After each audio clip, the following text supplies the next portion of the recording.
Ah, c'est deux sujets très différents, ça.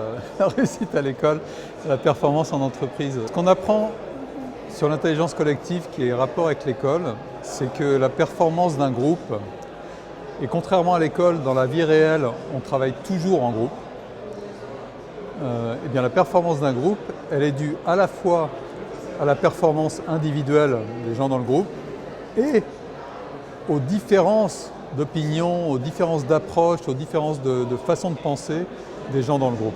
Et les deux sont aussi importants. Donc c'est aussi important d'être assez bon dans ce qu'on fait et en même temps de faire les choses assez différemment des autres de façon à pouvoir contribuer au plus au groupe.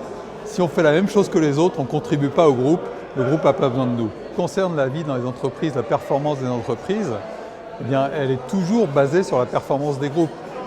Et on sait que la performance des groupes, elle est due principalement à la diversité des opinions qui s'expriment dans le groupe, plus qu'aux capacités individuelles des gens dans le groupe.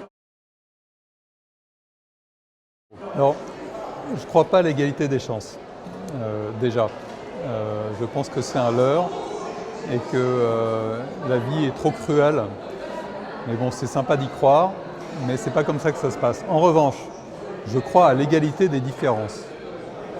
Et je crois que, quelles que soient les compétences de chacun, et ce que la science nous montre, c'est que même ceux qui sont moins forts que les autres ont quelque chose à contribuer au groupe. Et ça, c'est plus important que d'essayer d'être très bon, c'est de savoir que même quand on n'est pas le meilleur, on a quelque chose à apporter, on a quelque chose à contribuer. Et c'est quelque chose qu'on oublie beaucoup trop souvent dans la société actuelle, c'est quelque chose qu'on ne nous apprend pas. On a tendance à penser qu'on va être, que c'est tout pour, il y a les winners, les losers, et en fait non, les losers sont ceux qui ne profitent pas des autres.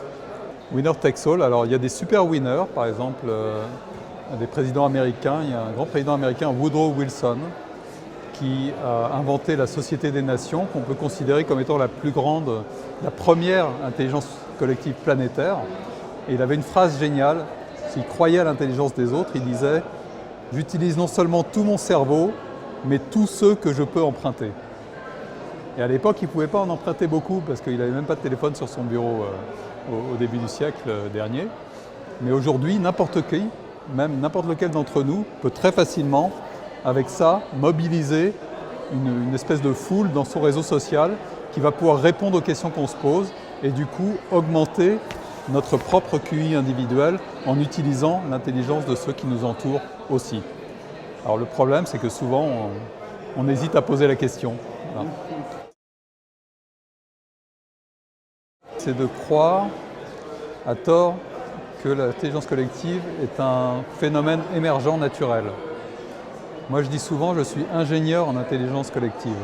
Avant, j'étais ingénieur en intelligence artificielle. Et c'est la même chose, parce que l'intelligence collective s'organise, elle s'ingénierie. Et en fait, c'est une intelligence artificielle, dans le sens où on est obligé de la fabriquer. On l'utilise avec le matériau qu'on a, qui sont les cerveaux à disposition, et c'est quelque chose qu'on construit avec des processus très identifiés, et un respect immense de la différence de chacun et des encouragements de quelque façon que ce soit à penser indépendamment des autres et à éviter toute forme de conformisme.